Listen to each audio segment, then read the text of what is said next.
Prosseguindo com as dicas aos candidatos do concurso para a Receita Federal, estamos com o professor Anderson Castelúcio, que vai dar dicas sobre direito previdenciário. Professor, como o senhor avalia o programa de direito previdenciário do concurso para a Receita Federal? Bom, obrigado pela oportunidade. O programa de direito previdenciário para a carreira fiscal, ele está muito ligado à parte prática, né? A parte que vai ser exercida no dia a dia do fiscal. Então, você tem a parte constitucional e alguma coisinha em relação aos segurados e todo o resto referente ao custeio, que é com que eles trabalham na prática realmente. A parte de benefício ficou de fora do edital dessa vez. Para esse concurso da Receita é esperado um grande número de inscrições. E qual deve ser o primeiro passo daqueles que não dominam muito o assunto de direito previdenciário? Olha, direito previdenciário é um pouco complicado, não é uma matéria fácil de estudar.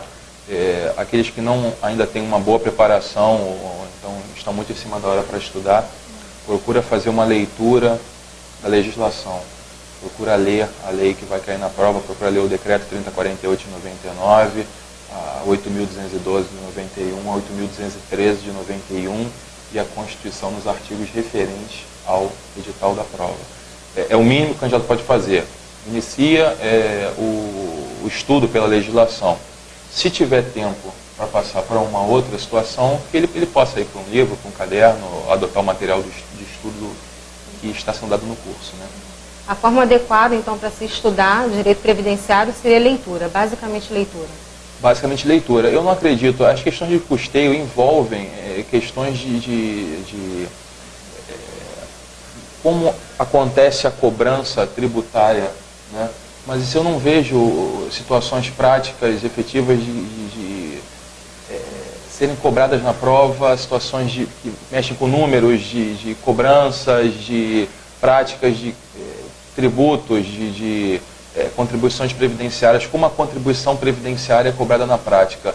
Eu acho que sim, a prova fica restrita à questão teórica que pode ser retirada da legislação. No máximo, lógico, a gente está diante de uma prova de analista, uma prova de auditor que tem, por natureza, uma dificuldade singular. A gente pode sim ter um pedido de jurisprudência na prova, a gente não pode negar uma situação dessa. Mas eu acho que é uma questão à parte, é exceção. Eu acho que a legislação dá conta do assunto. E se tratando de um concurso assim, para a área fiscal, é fundamental que o candidato tenha um mínimo de conhecimento sobre previdência, tributação, e por isso qual deve ser o tempo mínimo de estudo dedicado a essa disciplina? A questão do tempo mínimo vai variar muito de acordo com o tempo que o candidato tem efetivamente. Então, aqueles que têm a oportunidade de passar o dia inteiro estudando, estudem dentro da medida do possível. Medida do possível que eu digo não adianta querer forçar acima do limite, porque tem uma hora que a gente não consegue mais absorver nada. Então estuda dentro das suas possibilidades, o máximo que puder. Aqueles que trabalham, procurem nessa última hora ter todo o tempo disponível para desenvolver o estudo. Não estou dizendo que você tem que deixar de lado o lazer, não. Você tem que ter um pouco de lazer sim, até para esfriar a cabeça. Mas procura ter a tua hora de estudo, deixa as coisas obsoletas de lado agora. A gente está na véspera do concurso, acho que a dedicação agora tem que ser maior um pouco. O aluno, o candidato, ele tem que se dedicar um pouco mais, tem que fazer um esforço maior para tentar fazer uma boa prova. E quais deverão ser os assuntos mais cobrados nessa prova e que merece maior atenção dos candidatos? Olha, a gente tem a parte constitucional, né? De previdenciário, lá dentro da ordem social, que são os artigos 194 a 203. Não sou mágico, mas dá para a gente dizer alguma coisa em relação a isso.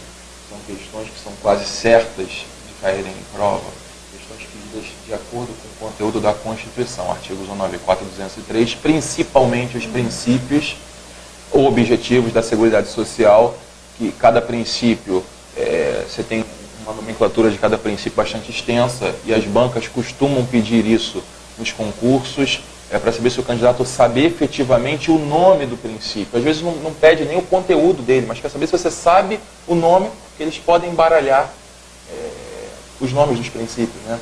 Então os candidatos fiquem atentos com essa situação dos princípios estudem o restante da Constituição. São poucos artigos. Para mim, o top 1 é a parte constitucional. O segundo ponto é relativo ao salário de contribuição. As bancas adoram o salário de contribuição. E tem uma parte peculiar desse assunto, que são as parcelas integrantes e não integrantes do salário de contribuição, que também são cobradas. Não existe parâmetro para ser cobrado isso na prova. Você tem lá as parcelas descritas no Decreto 3048 de 99. O candidato tem que ficar atento a essa situação. Não dá para dizer, essa aqui se apresenta mais em provas do que outras. Não. A banca ela simplesmente escolhe uma daquelas parcelas e coloca para saber se o candidato sabe ou não.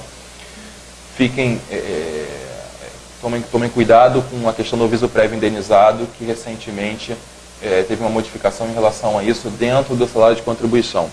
E uma terceira situação são referentes às novidades. Né? A legislação previdenciária do final do ano passado para cá, ela teve algumas modificações, né? Algumas dessas modificações foram confirmadas, houve a transformação das medidas provisórias ainda aqui em lei, e então fiquem atentos com essas modificações, as últimas modificações. A banca gosta sempre de novidade, então ela pode ser cobrada em prova. Temos 2 decretos que saíram agora do forno, que é o 6945 e o 6957. Os candidatos devem ler esses decretos, né, porque são decretos de agosto e de setembro, em cima da hora da prova. Pode ser que venha a ser cobrada na prova. Né, então, vou deixar de dar uma olhadinha. Esses são os 3 tópicos que eu acho que podem ser cobrados. Uma das novidades desse concurso da Receita Federal é a inclusão de provas discursivas. O senhor acredita que, além do domínio dos conceitos de direito previdenciário, os candidatos devem ter um domínio da norma culta da língua portuguesa, ter uma boa redação? Sim. A questão da prova dissertativa é questão de prática. Você tem que aprender a escrever para poder conquistar a banca. Então, se você escreve mal, você vai ter uma péssima nota. Se você escreve bem, você tende a ter uma boa nota. Agora, também não adianta nada escrever bem e não saber o que está escrevendo. Então, você tem que juntar as 2 coisas. Tem que saber a matéria e tem que saber o que está escrevendo. É recomendável a leitura de sites e revistas especializados, até mesmo para auxiliar os candidatos a desenvolver uma melhor redação? Claro, eu acho que sim. Eu acho que sites são um bom complemento, serve de modo de estudo. Você tem até o próprio site da Folha de Dívida, que tem os especiais para a Receita Federal. Usem, abusem. Qual a orientação que o senhor pode dar aos candidatos em relação às provas elaboradas pela ESAF? Olha, as provas da ESAF, elas costumam ter um conteúdo de grande dificuldade, né? Ainda mais para uma prova de auditor e de analista. Então, eu acho que o candidato deve aproveitar, tentar conseguir as provas passadas, né, dos 2 cargos, estudar as 2 provas. Qual a recomendação o senhor daria aos candidatos que vão se aventurar nesse concurso da Receita Federal? Procurem sempre, no mínimo, revisar a matéria que é dada em sala de aula em casa, tá? Porque o concurso tem realmente uma gama de dificuldade enorme. Os vencimentos ou subsídios de auditor e de analista são vencimentos ou subsídios bons, né? Então, eu acho que o esforço que deve ser empreendido até o final é um esforço que depois vai ser compensado.